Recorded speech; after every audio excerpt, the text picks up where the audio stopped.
So, greetings to you all, comrades. Welcome to our Consciousness Study Group, which is our primary study group every Thursday from actually 6 p.m. Accra time to 8 p.m. Accra time, where we have been studying the book written by Kwame Nkrumah called Consensusism or Consciousness. And this, currently, we are in chapter 3 of the book, which we are also almost coming to an end of it. And we've been studying ideology, society, and ideology, looking at some of the subtle instruments of ideologies. And today we are trying to take back the African context on this particular moment. When you have looked previously a lot on ethics, morality, and all those discussions. So we are heading today to look at African traditional Africa. And the key issues sometimes that are coming up again, I think from the invite that I shared with you members as well, is that key things we want to look at is, let me check again. Just give me a minute for that. Yeah, we are looking at the dynamic unity of African society and the need for unifying ideology. So basically, we'll be looking at key things like the triple heritage of African society, the socialist roots of traditional African humanism, the neocolonialism as a vehicle of ideology, the need for a unifying ideology, and the dynamic unity and fragmentation of Africa. So, as you know, Nkrumah said that philosophy must underline our actions. The philosophy that must underline our action is actually consciousness. So, welcome again to our class. So, as usual, we ask members who are able to do the reading to do for us the reading. Then we can start by defining some of the key terms that need definition. Then we go around to start sharing our thoughts. But before I do that, I see our chair, Brother Kwame Saron. Brother Kwame, greetings. Are you able to say something as we start this?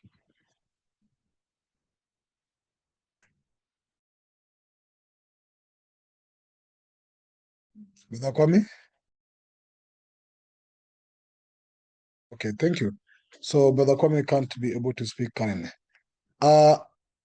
Who will do the reading for us? Anybody? Let me know.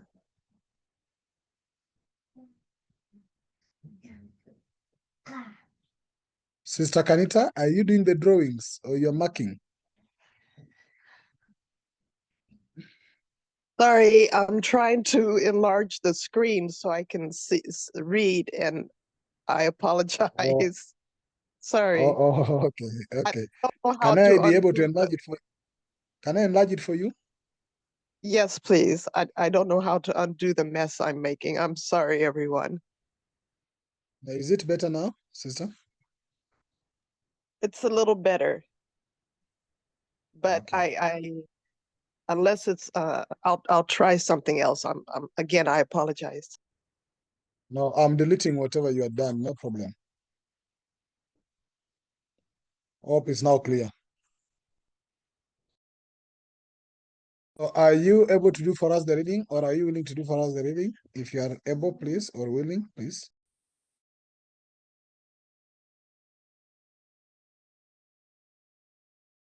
Oh, are you asking me? I'm requesting you, sister. Oh, okay. Sure. Hold on just a minute.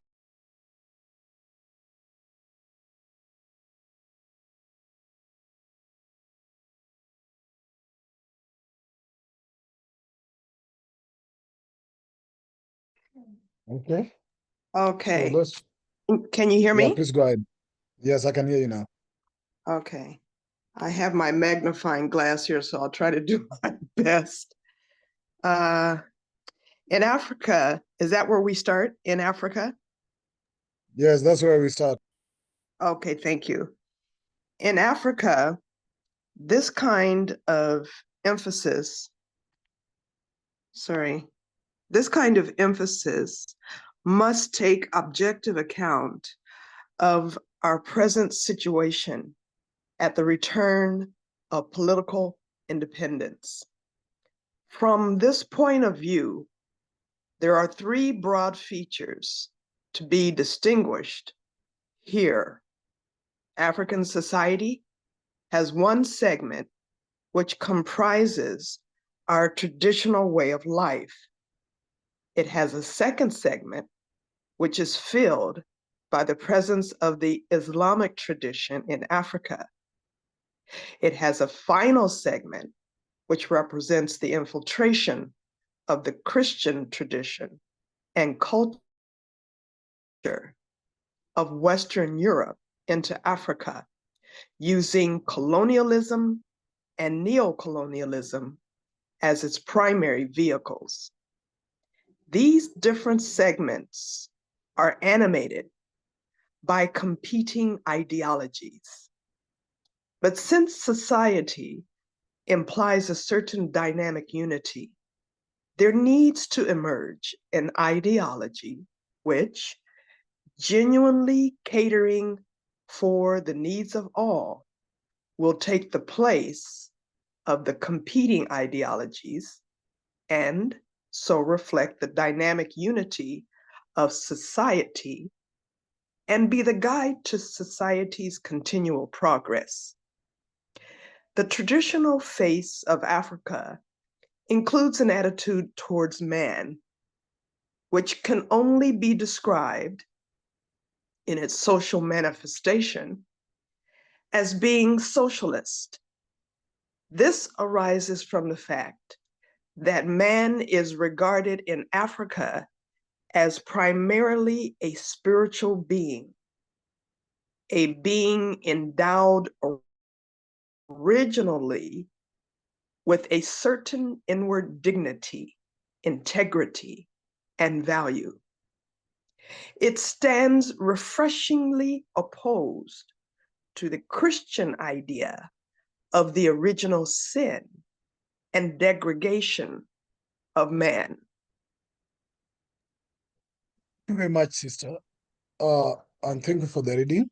I'll allow you also to digest the text as I do another very slow reading so that you can also internalize the text as well as I do the next reading. So welcome to those who have joined us now first. Elder Sam, welcome. We have a comrade by the name DAK. Please put your real name so that we can know who you are. So in our previous, I'll link the previous reading a bit if I know if only time allows so that we can then connect to this for our conversation. So let me start by the previous last chapter, which was the need for subtle means. Then I'll link to this one. But I'll be reading very slowly. So please take time as well to maybe underline the words you want to underline, highlight the words you find you want to discuss or want to raise your points, start forming your thought process in the process as I'm trying to read. So that's what we'll be doing. So I'm reading to give you space also to internalize and start forming your thought process. Now, the previous last chapter we read was the need for subtle means of social cohesion lies in the fact that there's a large portion of life which is outside direct central intervention. Now, in order that this portion of life should be filled with order, non-statutory methods are required. These non-statutory methods, by and large, are the subtle means of social cohesion. But different society lay different emphasis on these subtle means. Even if the range of conformity,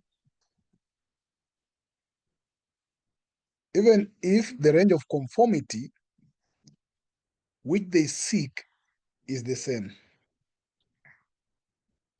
The emphasis which a particular society lays on a given means depend on the experience, socio-economic circumstances, and the philosophical foundation of that society. That was our last paragraph of our previous reading. So then our reading continue for our discussion from here, which Sister Kanita has read, and I'm reading it again now. You start forming your thought process. It says, in Africa, This kind of emphasis must take objective account of our present situation at the return of political independence. Now, from this point of view, there are three broad features to be distinguished here. One, African society has one segment which comprises our traditional way of life. It has a second segment which is filled by the presence of Islamic tradition in Africa. It has the final segment which represents the infiltration of the Christian tradition and culture of West Europe into Africa, using colonialism and neocolonialism as its primary vehicle. Now, these different segments are animated by competing ideologies. But since society implies a certain dynamic unity, there needs to emerge an ideology which genuinely catering for the need of all, we take the place of competing ideologies and so reflect the dynamic unity of a society and be the guide to societal or to the society's continual progress. Now, the traditional face of Africa include an attitude towards man which can only be described in its social manifestation as being socialist. This arises from the fact that man is regarded in Africa as primarily a spiritual being, a being endowed originally with a certain inward dignity, integrity, and value. It stands refreshingly opposed to the Christian idea of original sin and degradation of man. That is our reading for today. Welcome once again to those who have joined us now. Feel most welcome. Now, let's start by definition of terms. Are there terms in this text we've read that anyone might wish that we define before we start sharing our thoughts? Anyone? Go ahead, unmute yourself and point out to the term.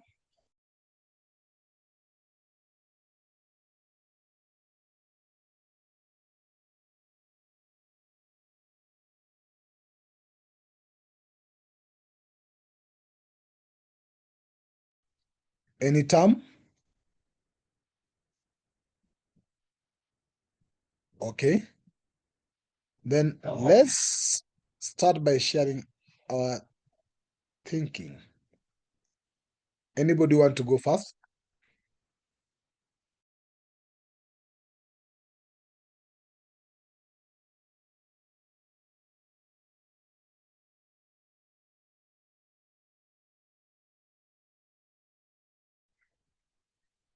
Anyone? Or can I go through my list? If I go by my list, then I'll start with Brother Benny. Brother Benny? Yeah, Brother Pigeon, if they don't have any time they want us to discuss, let's just go ahead and hear people's thinking. Yeah, I've already called Brother Benny. Thank you. Brother Benny?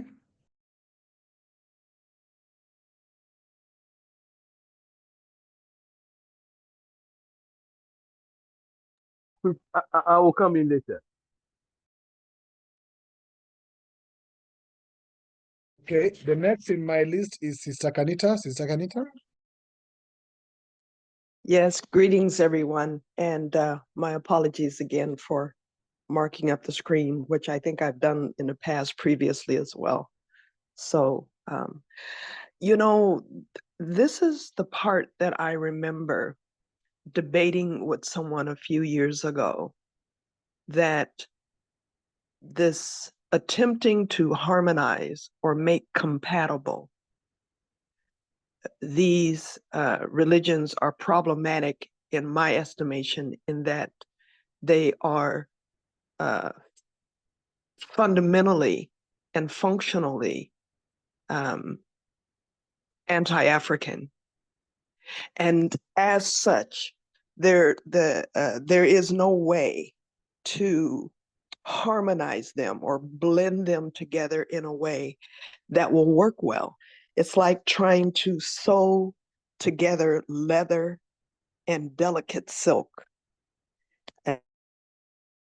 It's a design flaw that's inherently flawed. And I'll be eager to hear the discussion this evening, to hear others weigh in one way or the other from this debate that I had some few years back in Kasawa. I'll be eager to hear other people weigh on it. But my position is that while there is an understandable and perhaps even noble attempt of our dear brother Asajifo Kwame Nkrumah to create such a masterful, comprehensive philosophy, this is one element that I see as something that is not very feasible. So that's my position on it. I just don't think it's possible, because these teachings are not only anti-African, but in many aspects they are inherently flawed. So with that, I'll mute my mic, and I'll look forward to others' comments and others weighing in. Thank you. Thank you, Sister Kanita. Next in my list is Brother Pigeon. Brother Joseph. Yes, Brother Pigeon. yes, Brother Kwame. Before we let me clarify something before we continue. So Sister Kanita says that, you listen carefully to what Sister Kanita said. She said they are religions, and that is This is sorry, I'm in the train, This so train you will hear Southern service to voices Southampton above Central, me. calling at Worthing, Angmering, So Ford, Barnet, Chichester, so Southbourne, I'm just pausing for. Closham, So Porchester, Fareham. I remember meeting Southampton Central. The next station a leading. is Worthing. I remember meeting a leading, I would say, Nkrumahist. He's passed away now. This is in Ghana, by the way, and he was one of the first.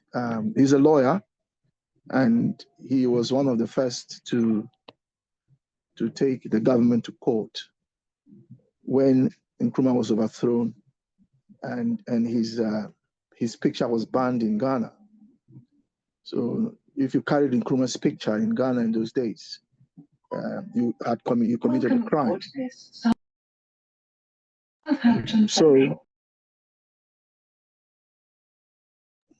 So he was one of those to challenge the government in court. And I remember meeting him, and this very issue that Sister Kanita has raised came up. And immediately I saw the flaw in the argument that he was making. And Sister Kanita has made exactly the same point. When Nkrumah talks about these three segments of African life, immediately what jumps out at people is religion. Nkrumah is not talking about religion. That's not what he's talking about. Right? If you read critically what we've read, this is what it says. it says that the African society has one segment which comprises our traditional way of life. It has a segment which is filled by the Islamic tradition, not the Islamic religion. Let's read what it's saying carefully. The Islamic tradition in Africa. And then it has a final segment which represents the infiltration of the Christian tradition and culture of Western Europe. We're not talking about religion here. So let's be careful. We are talking about how people live. And there are Christians who don't practice Christianity as a religion. There are Muslims who don't practice the Islamic faith, but they are Muslims, okay? They don't even go to the mosque, and yet they will say they are Muslims. And there are traditional Africans who will not go to the shrine for anything. So I just thought let's clarify. We are not talking about religion, please. Nkrumah is not saying that we must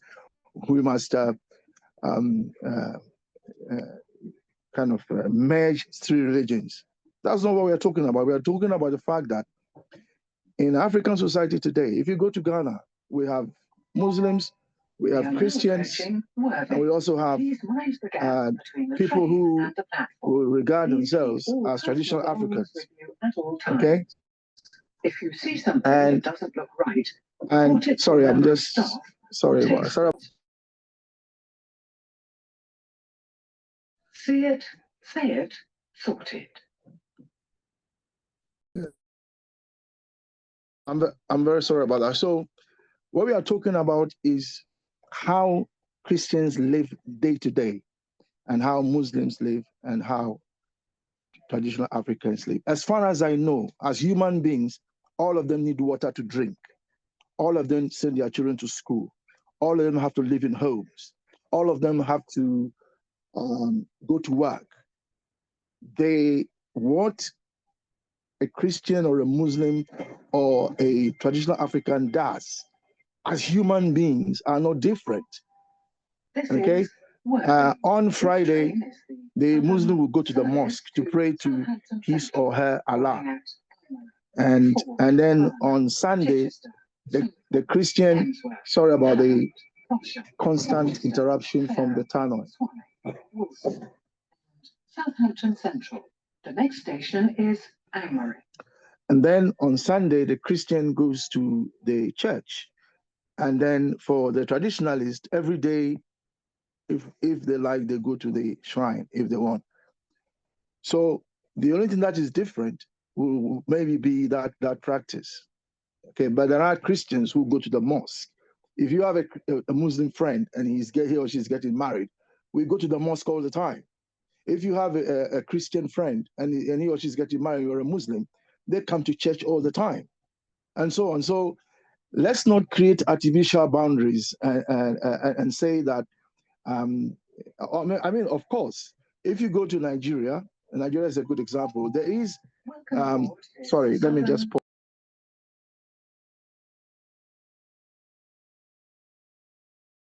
Yeah, sorry. If you go to Nigeria, of course, there's always been a tension between Christians and Muslims, but that is because of Nigeria's unique polity, which arises from its history.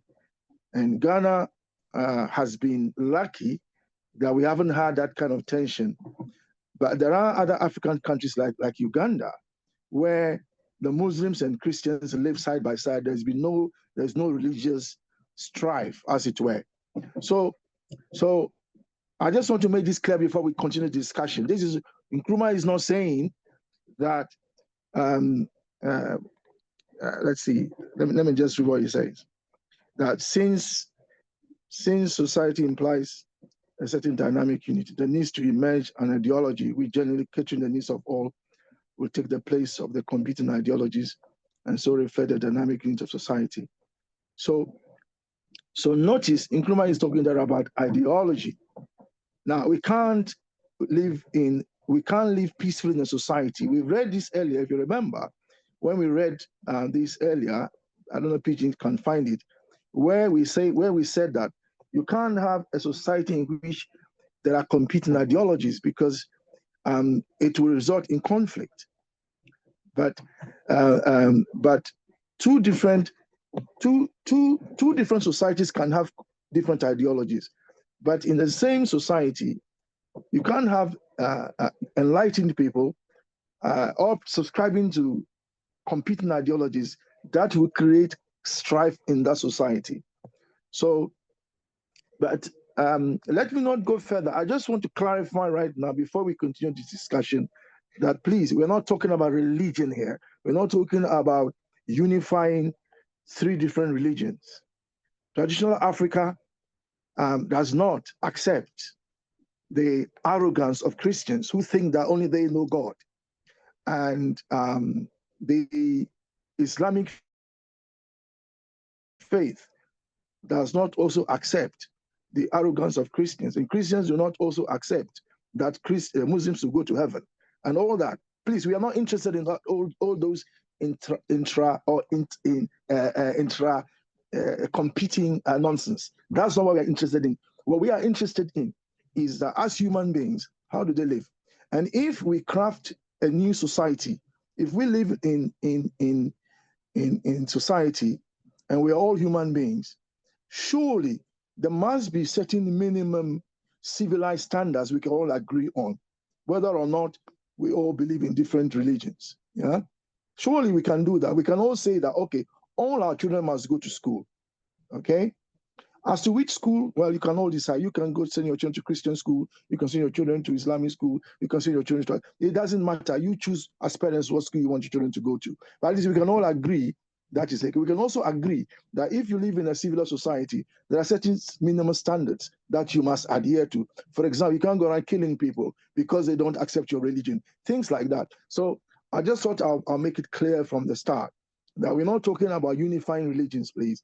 We are talking about how different people who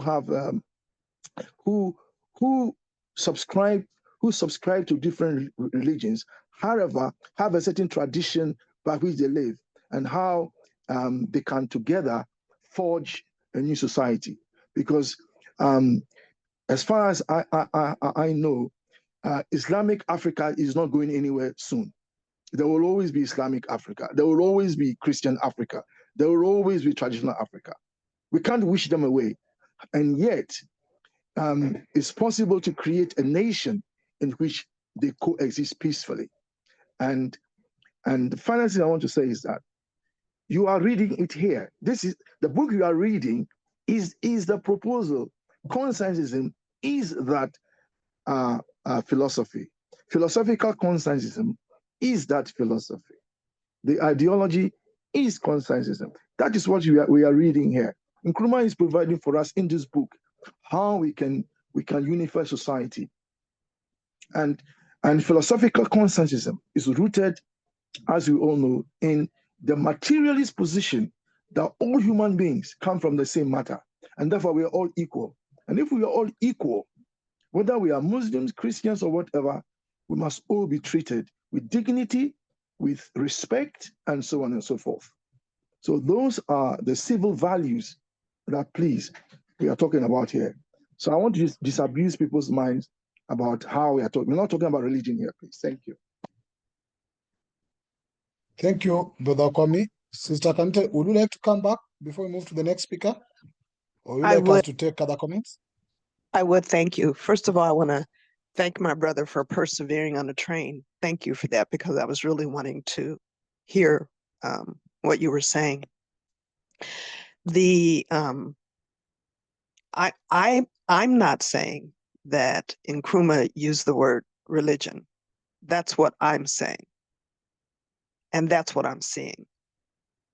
And in terms of the harmonious nature or trying to bring things together so that people can live together, there is an appreciable degree of violence and microaggressions in Ghana of these different, I'll call it belief systems against each other. The shouting and yelling that still goes on in trotros. You can't rest, you can't talk on your phone because people impose their beliefs on you. The prayers and the speaking and the speakers that go on throughout the night and very early in the morning, regardless of whether you're sick, trying to recuperate from therapy, or childbirth or not therapy, surgery or what have you. There's people are getting hired, fired, graduated, not graduated, based on a lot of these things. And I know we don't like to talk about it because it makes us uncomfortable and perhaps we have skin in the game, but it's a reality. And we experience it in one way or another, whether we turn our heads and try not to see it because of how uncomfortable it makes us is another issue. So this is why I use the word religion, because that's what I call it as I see it. And thank you for your clarification, because I'm not saying that that's what Nkrumah is saying. And thank you for rereading it. I'm saying it's a religion. These are religions. And by using the word religion, it's just on face value what it is. It's not an evil term or concept. So anyway, I'll just stop there. But suffice it to say that it's just very turbulent and problematic for a person such as myself, who's not in any of these systems, to try to peacefully coexist. It is disturbing, to put it mildly. So I love this topic, and I really appreciate you for persevering. And again, thank you for allowing me to come back in and make some comments. I'm looking forward to hearing what others have to say. Thank you so much. Very much, Sister Kanita. And I like to link the previous paragraph that we read in the previous class, because this paragraph you're reading starts with the word that this kind of emphasis. Now, the emphasis was largely described in the previous paragraph, which the second or the third sentence of that paragraph said, these non-statutory methods, by and large, are the subtle means of social cohesion. But different societies lay different emphasis on these subtle means, even if the range of conformity with the seek is the same. The emphasis which a particular society lays on a given means depend on the experience, socioeconomic circumstances, and the philosophical foundation of that society. Then this paragraph starts with that in Africa, this kind of emphasis must take objective account of our present situation at the return of political independence. Then it continues. So let me get to the next member. Brother Benny, will I still give you more time? Let me know. Thank you, Brother Pigeon. In fact, my excitement of this particular paragraph and the preceding comes from that work I've been doing to look at how we can reshape the continent governance. And I think it falls just in line in the sense that even though we cannot, unlike other countries and other places, we on this continent have allowed every kind of philosophy to come in and dwell and even convert the people. One thing is that because of colonization, the primacy has been given to these intrusive philosophies, whether we call them religions and the rest.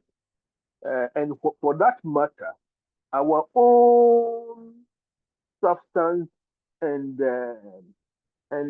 our soul has been overshadowed more or less as like in something inferior.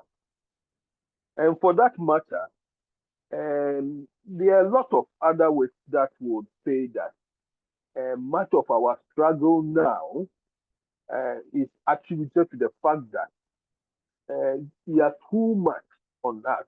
But what I look at this passage is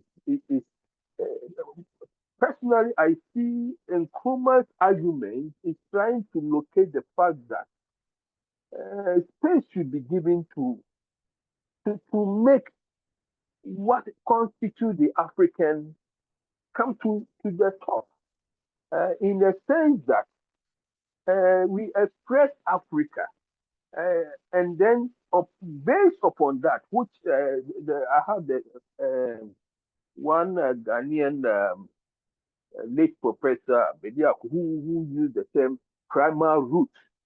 You see, the primal root should be what we are and who we are. Of course, we can wear a shirt made in UK, we can wear some calico made in China, but then the fact that my philosophy as an African shouldn't be translated means a lot in terms of what I can do and the extent I can have the freedom to develop in a way that how I understand this world, which today some call it Afrocentric or Afrocentrism, you see. So personally, in as much as well, I will agree that there are certain intrusions we can never wash away today and may take long time, whether even where it is important or not. What I feel is, and I can learn from Nkrumah, is that we need to be able to locate our driving philosophy, yes, uh, from which upon which others may just be supporting in the way that we engage the other external world. You see, in my theology studies, one thing which unfortunately the Ghanaian Christianity, let me put it that way, the view and their perception was that Nkrumah is anti, like our sister, like anti-religion, anti-church in particular. You see, and I remember the very lecturer who was actually teaching the whole book has been written about Nkrumah and the church. You see, but one thing I see is that until one comes to read books like this and other works of Nkrumah, in fact, one can be misled by what other people, based on the kind of philosophy which is driving them, have written to critique or criticize Nkrumah. You see, and I think if some of these exercises we can expand it well, but good is that we leave them on the internet so that those who are searching may come across them and also try to learn something from them. Yeah, but on the whole, much of what happened in Ghana, whereby a whole effort to sort of water down Nkrumah and just make him disappear. Obviously, it hasn't worked to the point that today even the opposition itself has to bow to what the foundation Nkrumah laid today. Thank you. Thank you. Can I make one or two comments? So I think what Brother Benny has drawn to our attention is important. When Colonialism was first written and released in 1964, there was a propaganda that it was written by Israelis. People said that it wasn't Nkrumah that wrote it, and so and the University of Ghana, as far as I know, even up to today, does not study Colonialism is not on its reading list, as far as I know. I might be wrong on that one. But it was so up until recently, as you know, even African scholars did not believe that philosophy as we know it is actually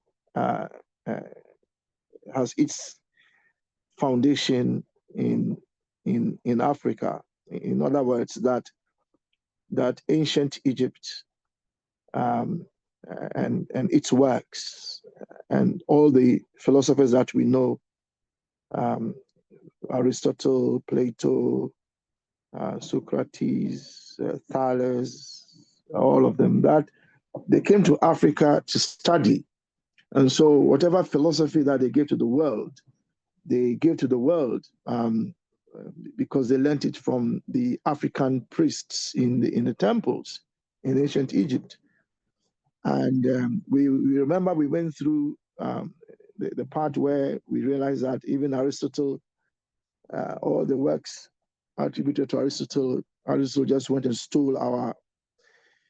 He groomed a young man called Alexander. I call him the thief. They said the great, who he tutored. This Alexander, a young man, later became a warrior, and he helped Alexander to steal manuscripts from our libraries in ancient Egypt, and so on and so forth. You recall that we went through all this, and in Ghana, when this book was released, it was no different. For some reason, it was not thought that Africans are progenitors of philosophy. It was as if to come up with philosophy, you had to be other than African. Anyway, to cut a long story short, in the University of Nigeria, I think it's in Nsukka, the university, I think, spearheaded by Nnamdi Azikiwe, a symposium was held there which looked at African philosophy in its widest sense. And that was the breakthrough. It came up with papers, and I have a copy of some of the deliberations. And that conference in Nigeria, this was, I believe, in the 1990s. That conference was the conference that for the first time put this matter to rest, and it was agreed in that conference that consensusism is an African philosophy, and not only that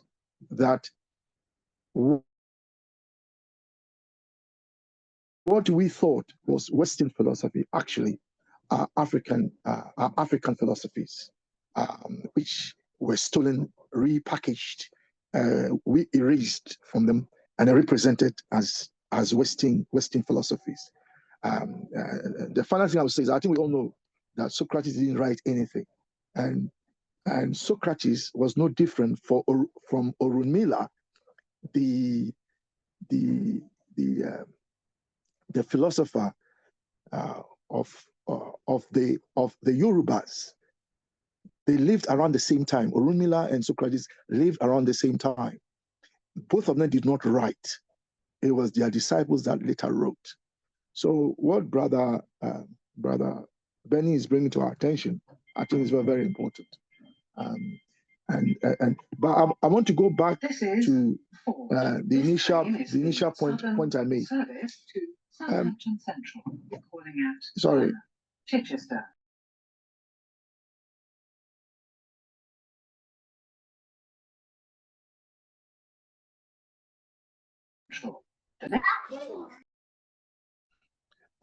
If we live in civil society, and I think Sister Kanita is right, I have experienced this myself.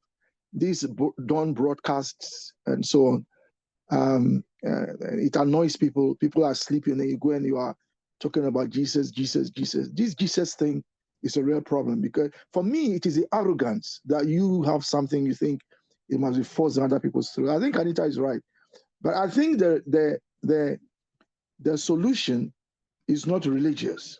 The solution is for the local authority to make certain rules. So, for instance, here in England, you can't go around shouting at dawn. The police will pick you up if you don't stop. They'll just come and bundle you away. So I think certain things, uncivil ways of life that annoys other people, I think those can be dealt with through simple civil rules of society. And Christianity is in other countries, but they don't necessarily behave like the Christians in Ghana or Nigeria or whatever. So I think, Sister Ken, I don't think it's necessarily a religious thing. I think it is the fact that there's a lack of respect for other people's rights or other people's, to respect that other people have a right to sleep without being disturbed, and so on and so forth. Thank you. Let me go now to Sister Tapua. Sister Tapua.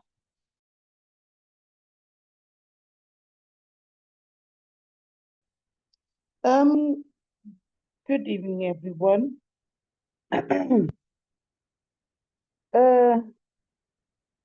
I'm taking it that Nkrumah is acknowledging that Africans have been influenced in their life and lifestyles by colonial influence. And Yes. Some Africans, not all of us, some Africans have gone down the Christian route.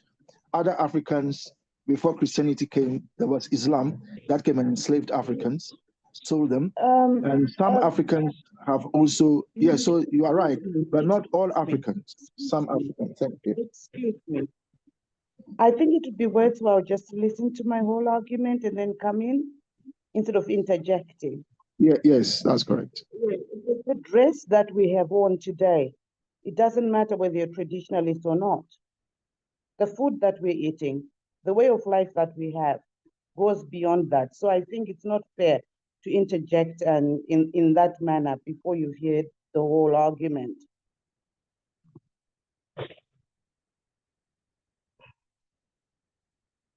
That's I right, think I'll Sister stop Tapua. here. I'll come back later. Thank you. I'll come back later.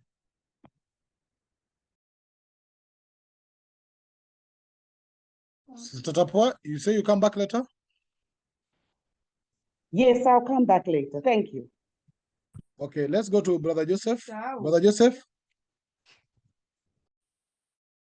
Thank you. First of all, I do not think it is possible to separate traditional African tradition from traditional African religion. Traditional African religion is part of traditional African tradition. Christian traditions can also not be separated from the Christian religion. And the same thing with Islamic tradition cannot be separated from Islamic religion. That's the first network thing. Is not. Then the The second network thing, is not I okay. think, Please. You're not hearing me. You're not hearing me. Hello? No, you are on and off, but try again. Try. Yes. Can you hear me now? Yes, I was. Yeah, you're better. Yeah. I was the idea of traditions, and we should discuss traditions. And the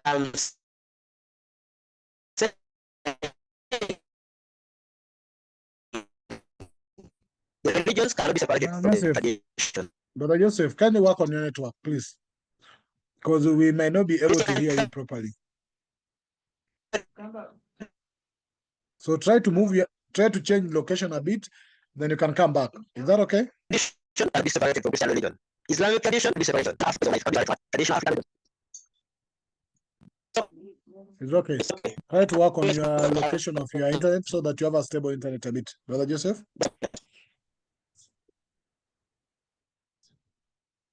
Okay. Let's get to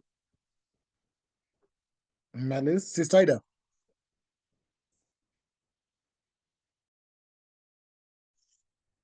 Sorry, hello. I'm sorry. I think I'm listening. I haven't really. I'm a bit lost, so I'll just continue listening. Thanks for asking me. Thank you. Passing. Thank you. Noted, Sister Ida. Yeah, you have some time to listen. Maybe you'll be able to come back again. Elder Sam? Sorry. Brother Sam, can you just hold on? Can I explain to all of us that in this class, we share our thinking, and that is what we are asking everyone to do. And we respect everyone's thinking, and nobody should feel disrespected that they are sharing their thinking. But I must also emphasize that when you are making factual statements, you will be challenged. So there's a difference. There's a difference between sharing your thinking on a passage and making factual statements. And I recognize that people can sometimes feel uncomfortable or upset that their factual statements are being challenged. But I am sorry, this class will not leave factual statements unchallenged if they are not factually correct. So I hope that is clear. But I think it's right to say that everyone should feel at home here. We respect everyone's thinking, and we encourage everyone to share their thinking. And you can think whatever you like. We don't care. Just justify your thinking is all we ask. So I thought I should make that clear. Thank you very much. Brother Sam, sorry to cut in there, but please carry on. Sister Tapo, will you allow Brother Sam to come in, then you come back? Or we can go ahead if you are, because you had skipped before, so we can go to you, then we go to Brother Sam. Right. I think I want the group to understand that my objection is on the interruption.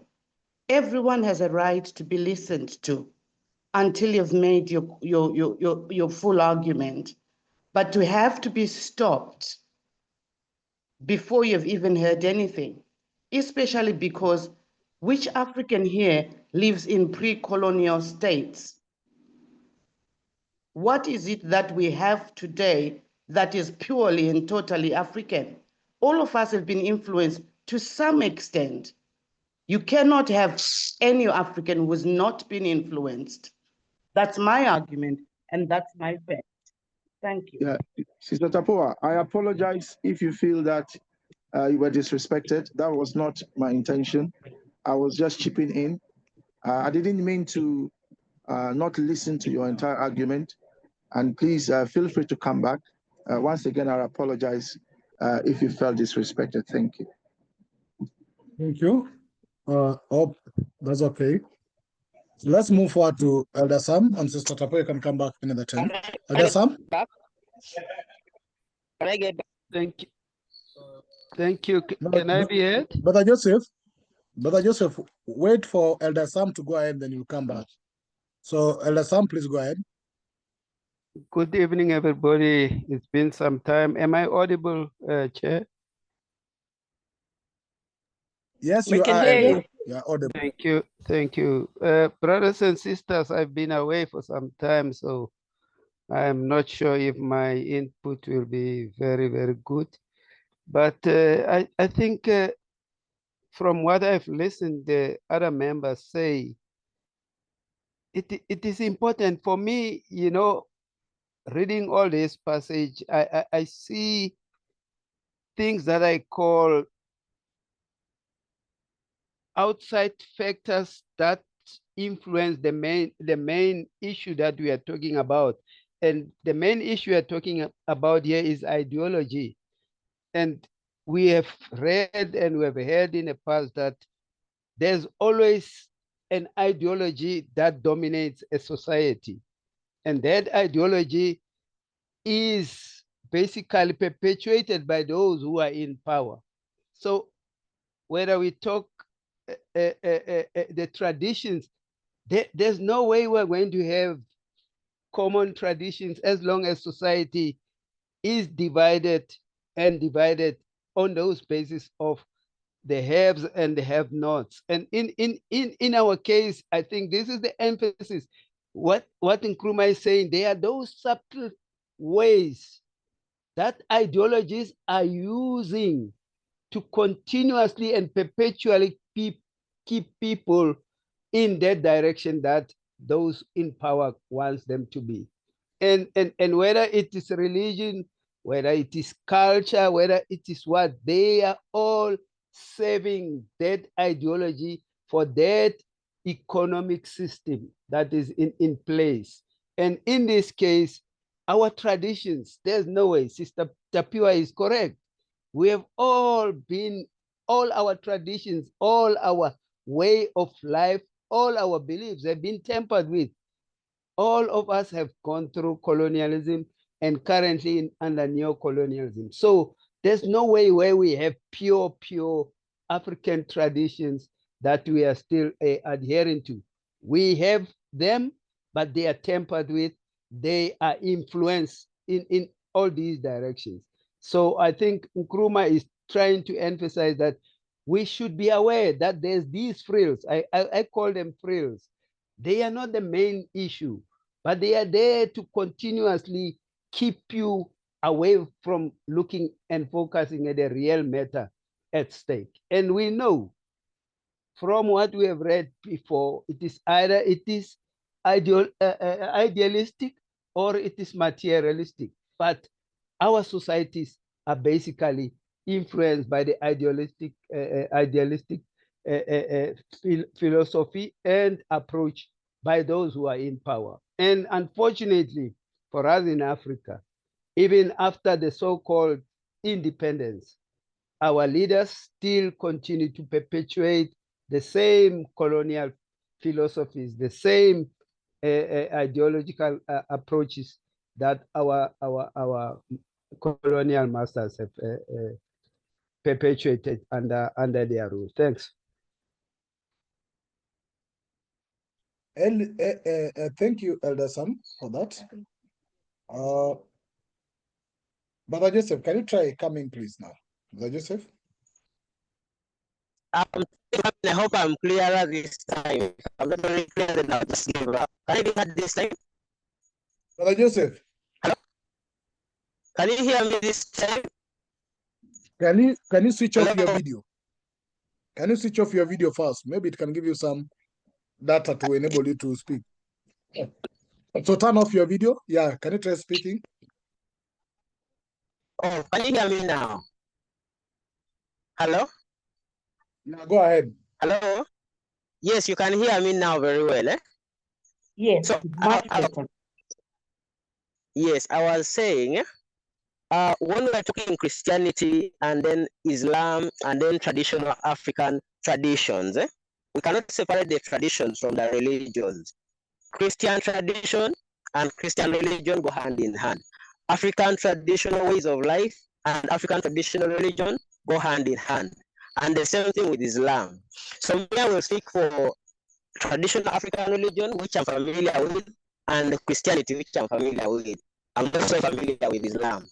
But what I know about Christianity is we learn some teachings from Christ, and we see Christ living in a society that is very traditional. There is the Jewish society, the Israelite society of that time, with a lot of primitive things they were doing. And then when you come to African tradition, we cannot say our tradition was perfect. There are things we were doing, the way we were living. There are also some problems. But then when Christianity comes in, there's a lot of good stuff that Christ teaches. Leave alone what the religions have established as cultures over time, the Catholics, the traditional religions. But the teachings of Christ are universal. They are not for Africans, they are not for Europeans, they are not for any race. They impact and are supposed to positively influence the progression of all societies. And I go back to what Sister Tafua was saying. We are Africans, yes. The Sub-Saharans, we are dark skinned. And then we are cultures that cut across and are very similar across Sub-Saharan Africa. But we cannot deny the fact that we are living in a global village. Fundamentally, all human beings are the same, whether Asians, whether Africans, whether Indians, whether Europeans. You are getting it. So there are things we must always learn from other people as well and add to our society. We cannot live in denial that we shall only propagate what is African and refuse to learn anything from other peoples of the world. And that's where I get it from. I get a problem with the African left. You hardline too much on our Africanness, and you don't think that we can learn something from other people, from Indians, from Koreans, from even Europeans. You might hate them so much because of the past and so on, but there are things we can learn from them, and that's why we're going to disagreement with what the African left. Last time I was working from that group of saying I'm capitalist. And it's basically simple. There is something we can learn from those guys that can propel us forward. It is said here, yes, that we are socialists and so on. But just because something is part of our history does not necessarily mean that we must stick to it, especially when it is not delivering us progress. Tanzania was socialist from the word go. How much development have they had because of that economic system? You see that? So we need to work with things that have worked elsewhere as well, adopt what is good, and propel us forward. And that's my point of agreement with Sister Tapua, and I feel we should tolerate more of divergent views, because it wasn't cool at all for me to have been removed because of what? Saying I'm capitalist. We must adopt views from other places as well, and we must also tolerate views that are not exactly in line with what you believe. And that's what makes this an intellectual community. I think that's what I can say for now. Thank you. Thank you. Thank you very much for sharing your thinking, which we allow Sorry, you can to. I come in there? Please, everyone, I am the chair of Consensusism, so I have a right to come in whenever I think I should. I'm not bound by the rule that I should wait. I'm not sharing my views now. I'm just responding to comments that are made. Brother Pigeon chairs because of my situation, so he chairs on my behalf. Brother, are you saying that we had a choice when colonialists arrived and imposed things on us? Are you saying we had a choice as to whether we accepted capitalism or not? Wasn't that imposed on us? Did we sit down and decide, okay, actually, did the Europeans say to us, oh, actually, I have a system where I own all the land and you don't, and would you like to agree or not? As happened in Zimbabwe, what is now Zimbabwe, or South Africa, are you saying that is what happened? Because it's as if, because listening to you, it's as if you're making it sound like we had a choice in these matters. You see what happened? Can you hear me? Yeah, I can hear you, yes. And colonialism took different forms all over Africa. There are societies that collaborated and those that resisted. You understand? So it's a complex thing, and of course it's not fair. It's not fair, yes. So there's the problem of land in South Africa where black people do not have land. Okay? That's another issue. But let's not mix things. Let's not mix sentiment with fact. You get it? Yes, I'm asking a factual question. My factual question is, are you saying that they came to us and asked us if we could choose whether to be enslaved or not enslaved? Is that what you are telling us? Slavery is a different thing, because there were three parties in slavery. There were the Arabs, there were the whites, and then there was us. And we are all complicit. Anyway. But you know that slavery really has succeeded if our chiefs were also not involved. You know that our chiefs are actively involved in capturing slaves and selling them, and they were trading in slaves.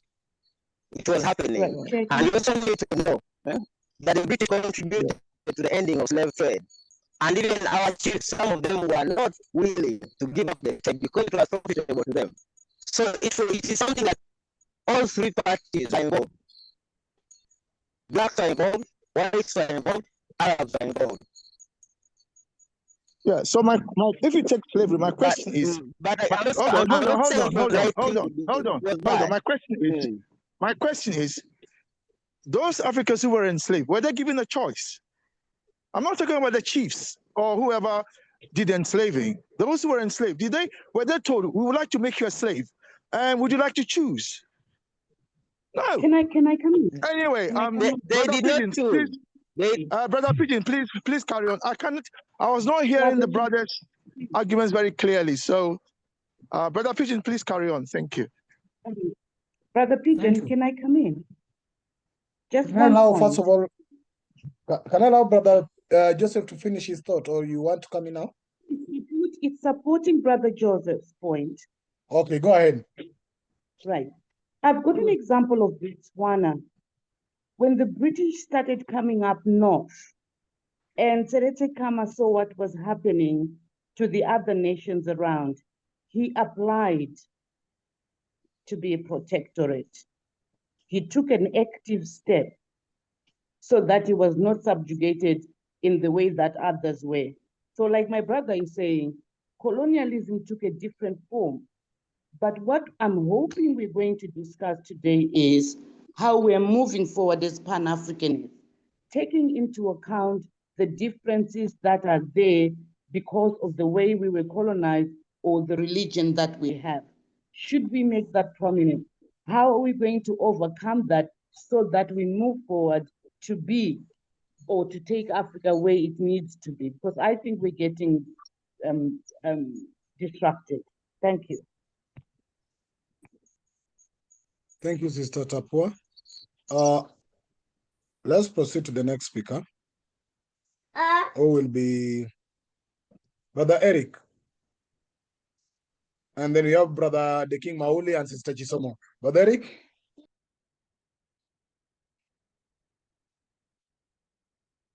Thank you.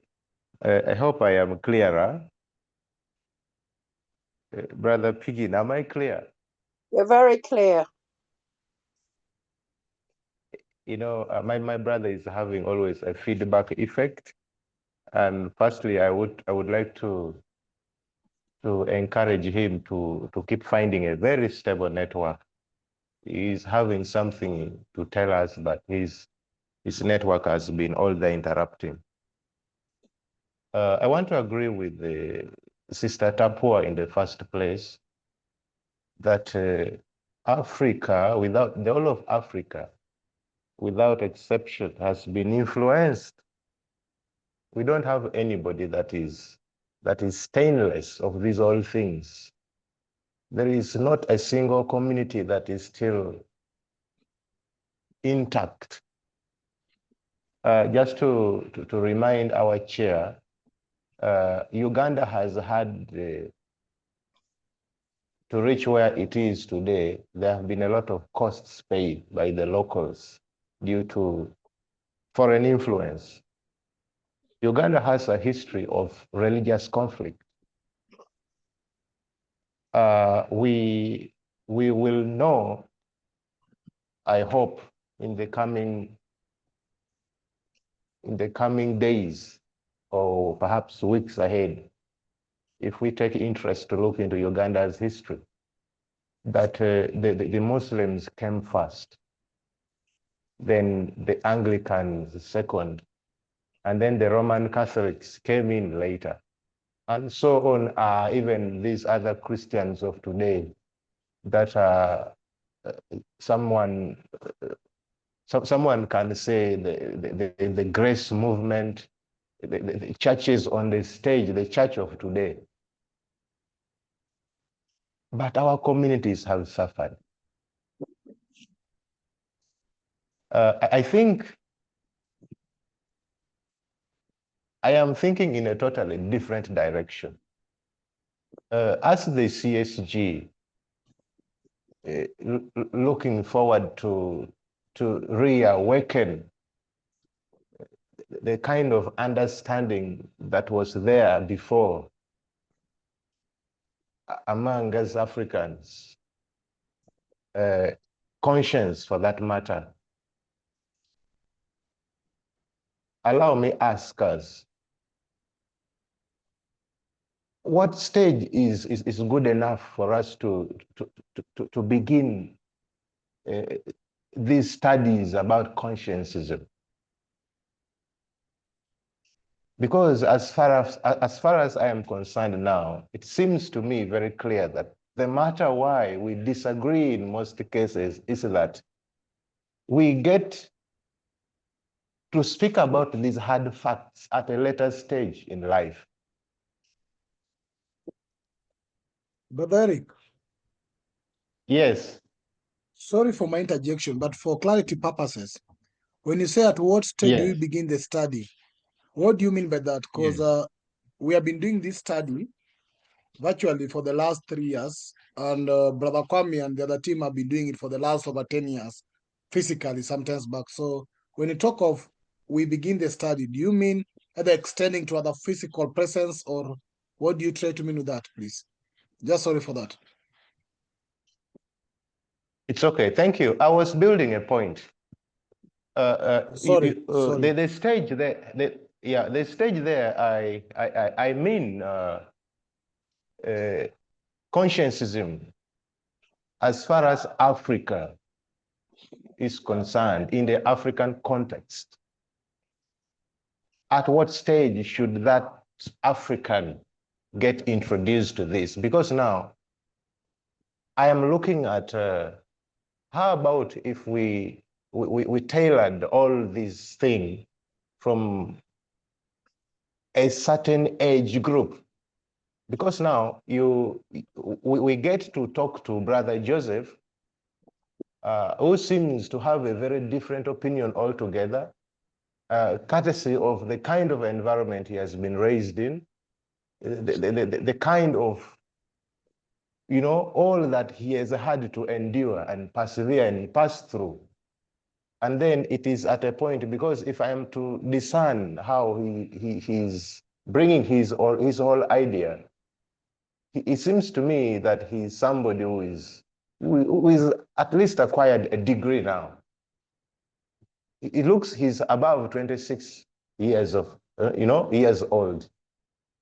So I'm meant to think that, yes, we are now here.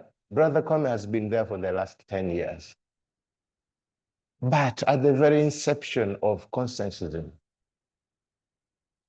which people sat, what age group was that?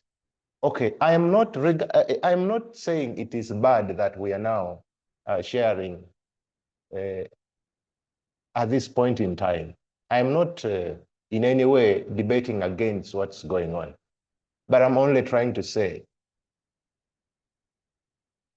could it be good? What if we borrowed the idea, or what if we expanded and made sure that we go even down to younger Africans, so that by the time they reach up to my age, I am now 32 years old.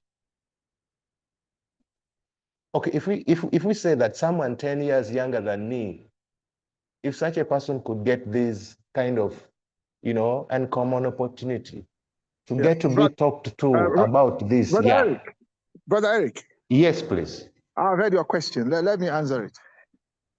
I think the answer is that as young as possible. I mean, as young as possible, but we make it edible, depending on your age and where you are at. So we make it edible for you in the sense that, for example, you can't give solid food to a baby. You give them start with breast milk and then later on cow milk. So I think the question you ask is very relevant, and it's interesting that you're asking this question because, in fact, Brother Pigeon and us and Sister Ida is also here. We have been looking at this very question, and we have developed a whole course on Constantinism that we will be releasing. There was a sister in this Brother Pigeon. Which country is that sister in? The one that we're working with to make. Was it Reunion Island? Reunion Island, yes, Reunion Island, and she was interested in us running the course online for her people and so on and so forth. So the question you asked is very relevant, and I think we will have an answer very soon. And then the other point you make is also important because our analysis shows that the average age of those, first of all, a lot of women, but is that correct? Women don't watch our videos. It's all males. It's always men. Women are not watching our videos on YouTube. Sorry, yeah, Brother Pigeon, come in. What the analytics says about, we have a class, and I think, sorry members for us engaging in this, because now it's been brought in by Brother Eric, and it's very important for what we do here, is that based on our recording uploads for the 2 years or 3 years we've been doing the uploads, we have uploaded over 300 videos of our previous sessions. The statistic shows that the number of female who actually watch our videos is very insignificant, not even to form a 1%. That also applied to the number of young people who also review what we discuss here, is also not even forming a percent. In fact, the majority of people who watch our videos, our recordings, leave alone those who attend our sessions, are actually above age 50 to around 65, which means we are speaking to those who have been in the struggle for long, and to those who maybe are conscious of what's going on, rather than the people who are coming in, as you are saying, Brother Eric. So that's a gap we are having, whether it's in terms of our strategy to spread the recordings, and even in our class sessions. I'm happy that you say you are around 32, and I think Brother Joseph is also either 30 or below. Personally, I'm below 30, and I've been in this class for 3 years. The number of young people who have been into physical space like this. Yeah, Brother Pidgin. Yeah, no, thank you for that interjection. So the point I was making to Brother Eric is that he raises a very important point, and that we are aware of the statistics, some of which you've gone into, and then we are working to address it. One of the things we have discussed is using TikTok and shorter sections of the class in order to release on TikTok. We are in the process of addressing that. I think it is a very important issue. I don't know if you have more to say on that, because I'm answering your question.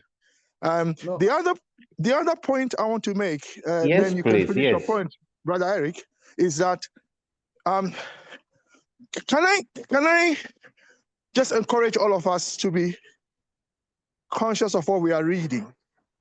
What we are reading already says what your also Sister Tapua says, and you agree with her. What we are reading has already said that Africa is made up of 3 segments: the Islamic, the traditional Islamic, and the Christian. What does that mean? It means exactly that we are not the same anymore. That the African today has been influenced by different traditions. So the argument is not whether the modern African is influenced by diverse traditions globally. That is not the argument, because we cannot run away from that. We live in a world which is more interconnected than when the Nkrumahs and so on were alive. The argument that the paragraph we are reading is seeking to make is that if we are going to unite Africa, what are and we agreed laws alone, you can't just promulgate a law that Africa is united, and then you will find the Luos marrying Evers from my country. And you remember Brother Eric drew our attention to some of the challenges when you marry a woman outside your tradition and so on. So just making a law is not going to make it happen. So there has to be non-legal methods. And I think we discussed that the other day. So the issue for us here is, and this is what we need to think about, that is, if we are to unite Africa, how do we unite it in such a way that the influences which are coming from all over. Look, there are Africans who wake up in the morning and they watch TikTok all day. That is happening. They watch social media all day, and so on and so forth. So that is a question. What philosophy and ideology must be in place in order that the energies of Africans is directed towards the most important thing, which is to get control of our own resources and to use them to liberate, unite, and develop Africa. Because unless Africa is developed, the life of the African will not improve unless we control our own resources. And for example, use our resources as the guarantor of our exports, and stop using the dollar and so on. So I thought I should make that point. Brother Eric, back to you. Thank you. Yeah, thank you, Brother Kwame. I'll allow Brother Eric to proceed and finish his line of thought. before I take some two hands that were up sometimes back. But Eric, please go ahead. Okay, thank you. Agreeing with the Sister Tapua does not necessarily mean that we are disagreeing with the text. We are agreeing first in order to put forward our thoughts, the way we are thinking. Because if we look at these religions that came to our land, the pre-colonial Africa, the question is not the disagreement with what is being read, but the question is now, where does this whole thing leave the African child growing up? Do we have to take chances and say that we need to reach a certain stage and then begin to talk about these things? I want to draw our attention. I'm only saying this because this is the line I'm trying to explore. I know the CSG is working a lot. There are a lot of other projects in process.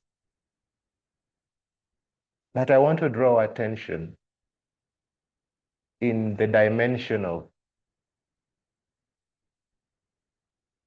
the world that is fast-paced moving forward, that we cannot take any chances leaving our little ones growing just like mushrooms, growing,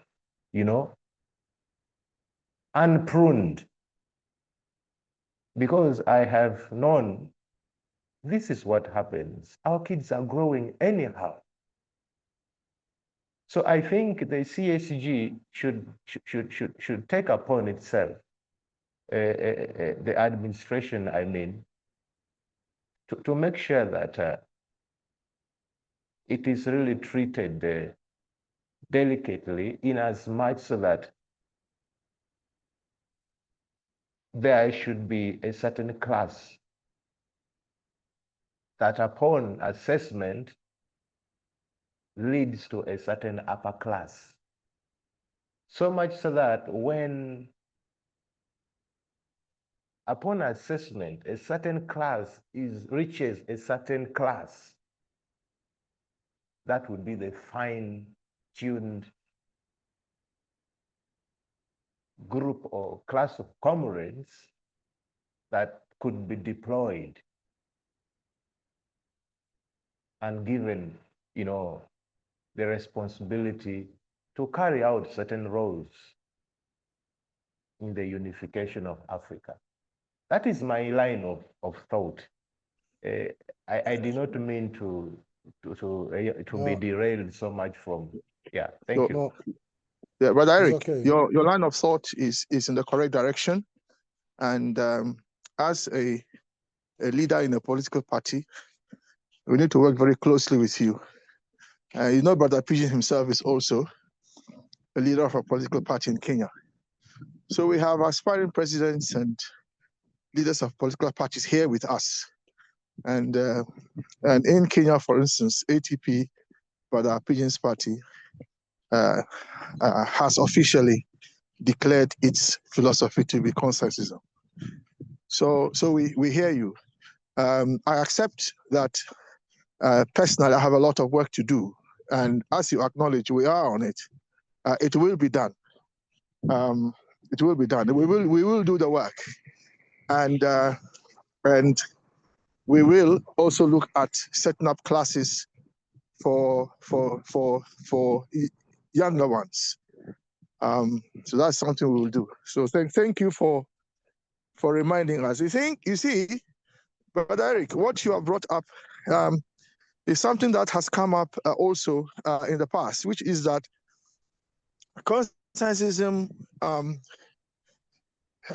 assumes a lot of background knowledge. You see, and so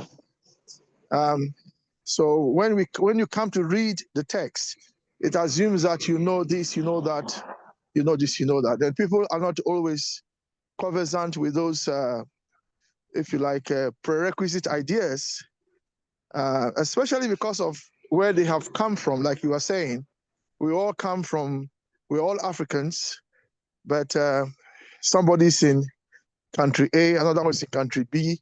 But even those in country A are from different cultures.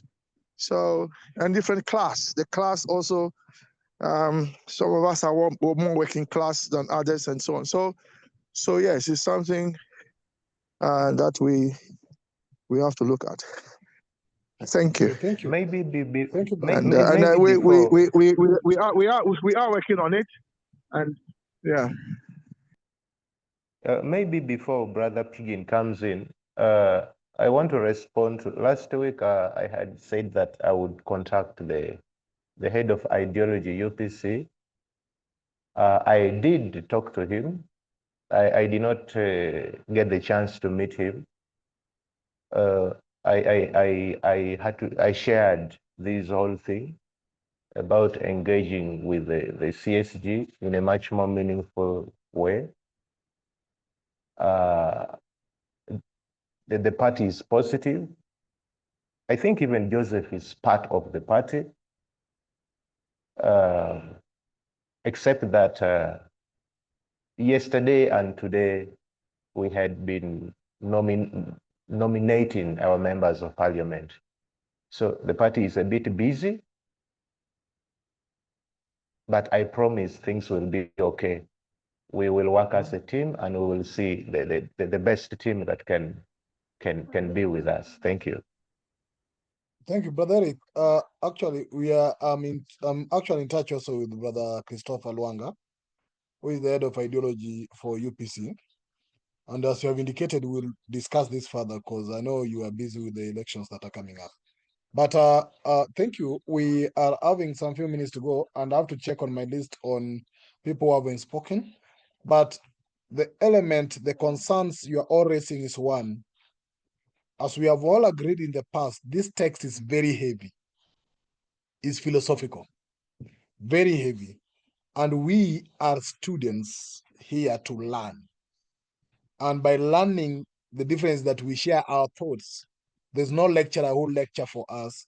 Apart from our chair, Brother Kwam was actually, some call him, and I also call him the professor of cautianism, because he has been with this text for several times, going through it, concern and understanding each text. So sometimes it come in as a chair and as a teacher, but it's not in a teacher-student relationship.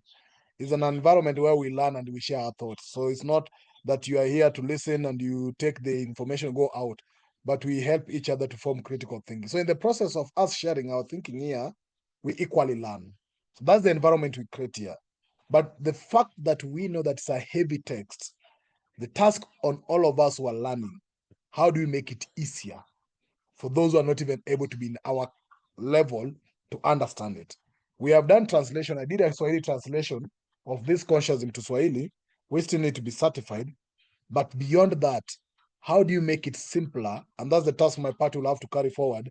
How do I simplify consciousness to a mother in the market to understand it, to a youth in the university to support me, and all that? So it's a task and obligation to all of us to do that.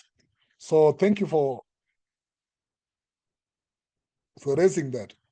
So in my list, I will come to two hands that I see are up, but so far there are only two comrades who have been spoken, with Brother Anunnaki and Brother Mauli. So let me take you two sisters first, and then I go to the brothers. Let's start with Sister Kanita and then Sister Tapua, in that order. Please. Thank you. I wanted to make a quick announcement toward the young people and the children. There is a school here in Ghana. It is in Kasawa. And for about 13 or 14 years now, this school has been tuition free, and it aggressively teaches Nkrumahism with all of the books. 100% of the 260 some odd children that attend the school can recite by the letter accuracy two of Nkrumah's major I'll call it creeds. When you visit the school, you will see it in action, regardless of the age. Samia Nkrumah once told me when we were at a program, there was a debate and a discussion going on at the school. She turned to me after the program and she said, I have never seen a school like this. This is what she said to me directly. The children, whether they are 8 years old, 12 years old, they can discuss, they can participate in this discussion that we are having right now. The girls and the boys, I've seen it for several years. I have physically been to the school on numerous occasions. I've seen what they can do, and I'm telling you, the 8, 10, 12-year-old, 15-year-olds can participate in this discussion adeptly. And I believe that this school is an excellent model. I'm not saying it's the only one, but it's the only one that I know of. Is an excellent model going forward and should have a consultative role where pedagogy and academia is concerned. It is a public school, and the school, I'm sorry, I think it might be a private school. Pardon my confusion on this right now. I get very emotional when I think about this school.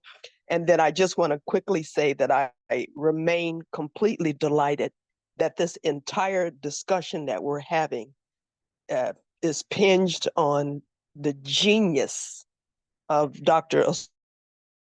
Ajifo Kwame Nkrumah. And for this, I will always be eternally grateful. Thank you so much. Again, the school in Kasawa here in Ghana is an excellent model, and I would be more than happy to pass on contact information after we go off. Yes, Sister Kanita, do that, please. Yeah. How come you've kept this to yourself all this time? But yeah, please let us have that information, and we will. Thank you. The other thing I wanted to also let us know, because Brother Eric asked again, as to who were the people who sat down and came up with Colonialism. So just a bit of history. So Nkrumah had a philosophy club in his presidential residence, which was called Flagstaff House, and it was there that he met with a group of Africans. Some of the ones I know were Eric Heyman, Nkrumah himself, Dr. Abraham, and others. And that is where they discussed Colonialism. And according to Eric, who is Charles's brother, and Charles Heyman is my philosophical mentor. He's passed away now. And according to Eric, he was there when Nkrumah first wrote out the bones of Colonialism. He said in those days it was a blackboard, and Nkrumah had a blackboard. That's where he set out the philosophy, and it was up for discussion among those who were there. And Eric said this to say that it wasn't written by someone else, and that he was there. So that is the evidence you have. So I'm saying this because Brother Eric asked, who were the people who sat down and they saw? Those who sat down and did it are our fathers who saw the need to unify the philosophy and ideology needed for going forward. Because remember that the philosophy that is in consensus, and the one we are reading now, is what has guided the Pan-African movement from 1901 up till now. And Nkrumah put it in writing, of course, as I said, with discussion with the members of the philosophy club, in order for us to take it forward. Because I say this all the time, unless, if you are going to lead Africa, if we are going to unify Africa, we need to understand what is in this book. Because I don't see how you can talk about unifying Africa if, for example, you don't understand what we are reading, for example, in this paragraph. Because what is this paragraph telling us? Yeah, it's telling us two things fundamentally: that the Africa that we come up with must be inclusive. It's there in front of us. It has to be inclusive of everybody. You can't discriminate against some group because of this or that. That is the first thing. The second thing is that it must be progressive, meaning that it has to move on the basis that the welfare of all the people is a supreme law, and the lives of the people must become better and better and better. That is what progressive used to mean. That society evolved and things became better. Life became better for the ordinary person. And that is what Nkrumah meant by the socialist face of traditional Africa, in the sense that it was some kind of Ubuntu, if you like, where we take care of all of us, that I am because we are. That is a paragraph we are reading. I'll pause there. Thank you. I just thought I'll say that because the question that Eric asked. Thank you. Thank you. Let me go to Sister Tapua, and then I'll take the two brothers as we almost come to the end. Sister Tapua? Thank you very much. I think what has happened here is that the moment we see the different religions mentioned, we kind of revert to how they were used to exploit us, so much that we lose sight of the religion without the person who brought it to exploit us. Because the nature of Christianity and most religions, particularly Christianity, is that it adapts to the traditions of the people who are accepting it.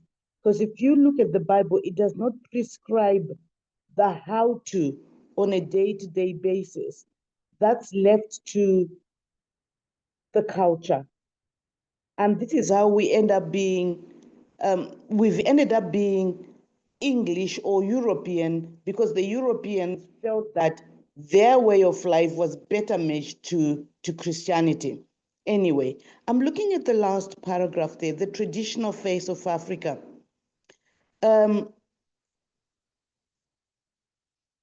And it's saying that this arises from the fact that man is regarded in Africa as primarily a spiritual being.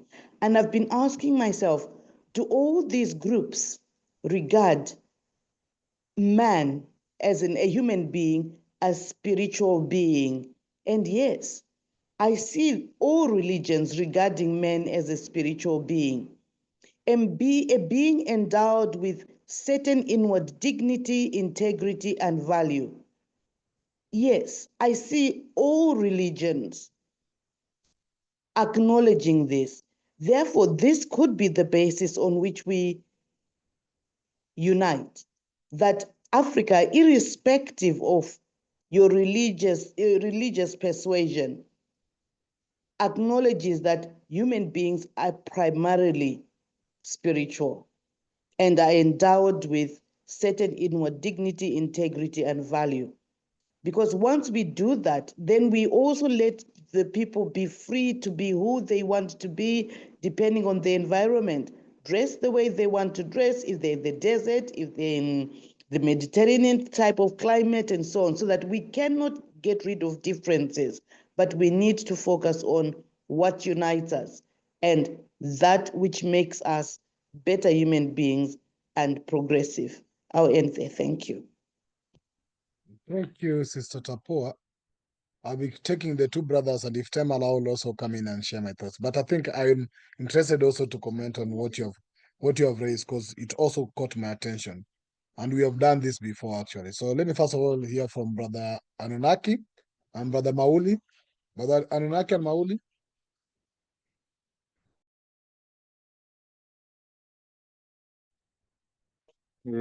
Son of the lake. Let's hear from Brother Mauli first. Oh, okay. Brother Mauli? Yeah, so I'm double tasking, so it should pass by. Okay. General, back to you. Okay. So, okay, my take, and I also arrived a bit late. I apologize for that. I was in a Rastafari community meeting. So anyway, my take is that all religions were created by black people. Islam and all of them. Hindu, Buddhism was created by a black man and a black woman. But now the thing is that the whites who conquered the black people who ruled the earth, the ones who corrupted the religions to suit their agendas. For instance, the Arabs with the Persians used Islam to conquer North Africa. The Europeans used Christianity to conquer the rest of Africa. So I think the fundamental problem is not actually the creation of the religions themselves, since they were created by our ancestors. I think the problem here is the reversing of the colonization of these religions and the understanding why they were created in the first place that can help us to move forward. A perfect example is Emperor Haile Selassie and all other Pan-African leaders. They were Pan-Africans, yet some of them were still Muslims, some were still Christians. But regardless of their religion, different religion observances, they still came together to form the OAU. So I think that is the basis which we can looking forward with. Thank you. Brother Kwame, General has spoken. Who is coming? General has spoken. General, as you know, is our expert on history. And the Anunnaki, talking about the spirituality, the spiritual origins of Africans. I think what Anunnaki has presented to us on Saturdays on that question. And so, yeah. So the Anunnaki, but Anunnaki also says that when he says spirit, he means energy. So I think, yeah. And the spirituality in the passage, I think Tapua reread that again for us. The inward dignity, all that are the spiritual values that Africans see as fundamental to humans.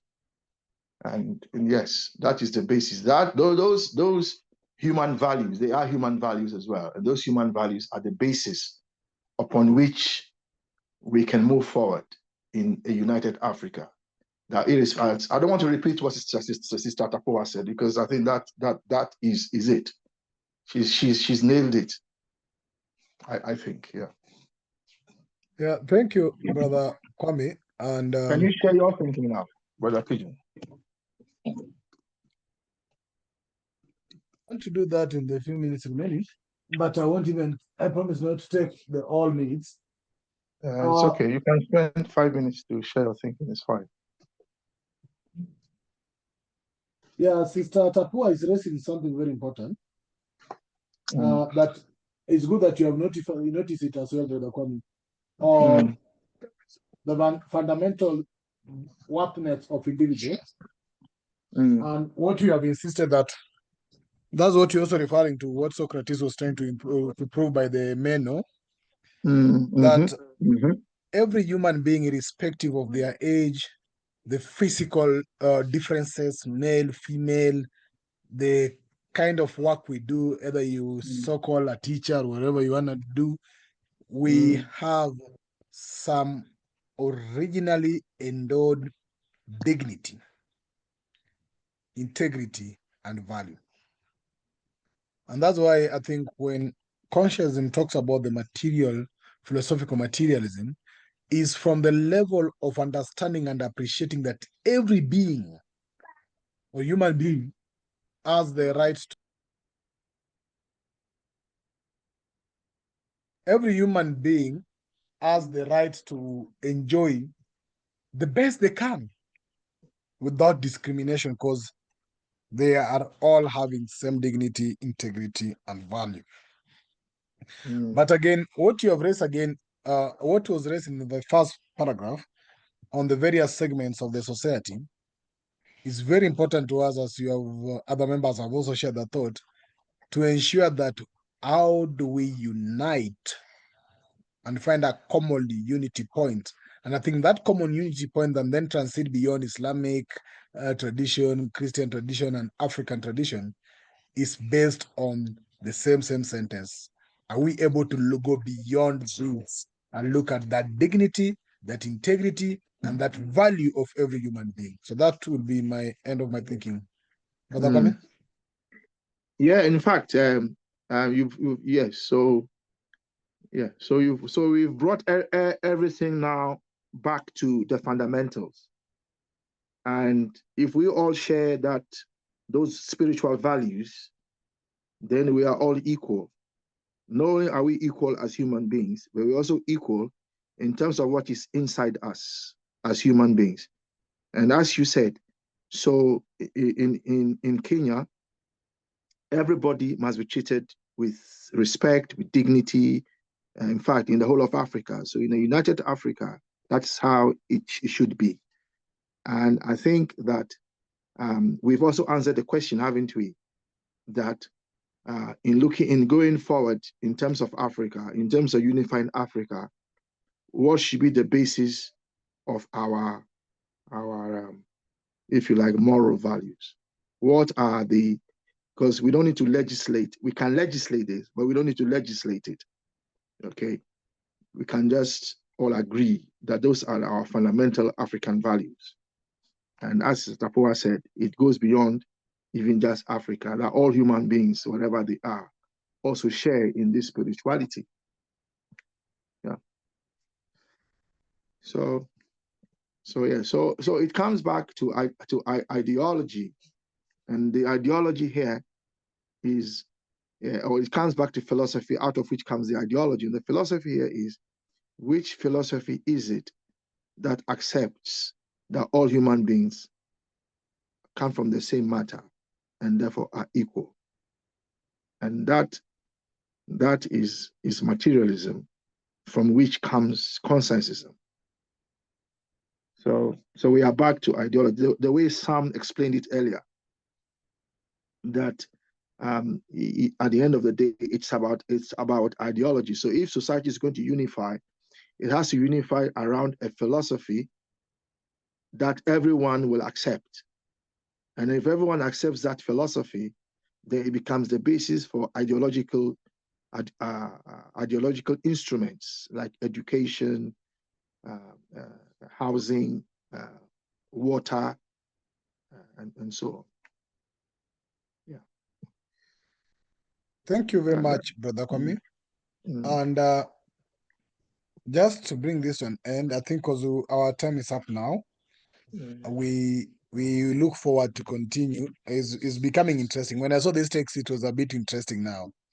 And I think the rest of the text, as you can see down here, we are now moving into these issues now deeply. So don't miss out the next class, because now we are getting to colonialism, neocolonialism, Marxism, and all these things now Nkrumah is getting us deep into them.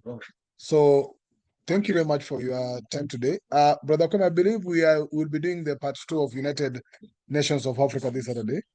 Yes. And brother Winhock says that I should call it the Federal Nations of Africa. So he's not here today, but anyway, yeah. The answer is yes. We'll be looking. Thank you. Yeah, we'll be looking towards that. So please, if you have time, join us this Saturday. I'll send the invite in advance as well. So join us this Saturday. We post the part 1, but the recording for this session in last week is available. And as you have looked at the statistics, please help us to spread some of these recordings so that we can at least change our statistics. It's not looking good for us. And yes, if there's no any other further input, I'll allow Sister Ida to close this session for us. Sister Ida? Yes, just one quick input, please.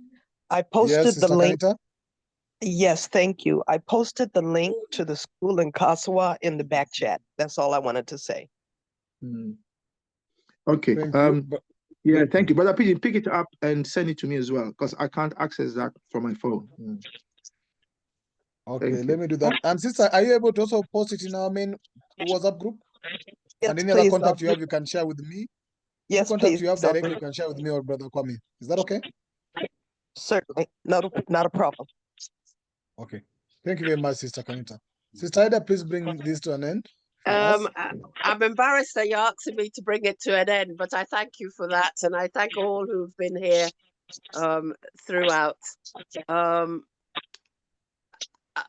Till we meet again on Saturday. I hope you'll all be come to the Saturday. How we can unite Africa. It's very important for us to actually have conversations around that as well. So I thank you all, and I wish you all a good evening. Thank you. Bye-bye. Bye-bye. Evening, everybody. Bye-bye, everyone. Bye-bye.